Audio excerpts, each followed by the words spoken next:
Since the late 2000s, there's been a growing interest in how we wash our jeans, and specifically how we don't wash them. It started with raw denim, which we've been told not to wash at all.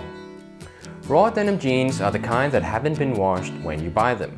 So you might be wondering why it matters how and how often you wash your jeans. Well, the short answer is that washing removes the color of the denim, which changes how it looks and slowly wears out the jeans. As you break in raw denim jeans, they mold to your body and the denim starts fading. Infrequent washing makes the denim brittle and overly prone to tear in places where it's faded.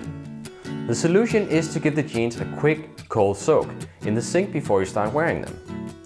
This will soften the denim without removing too much of the color.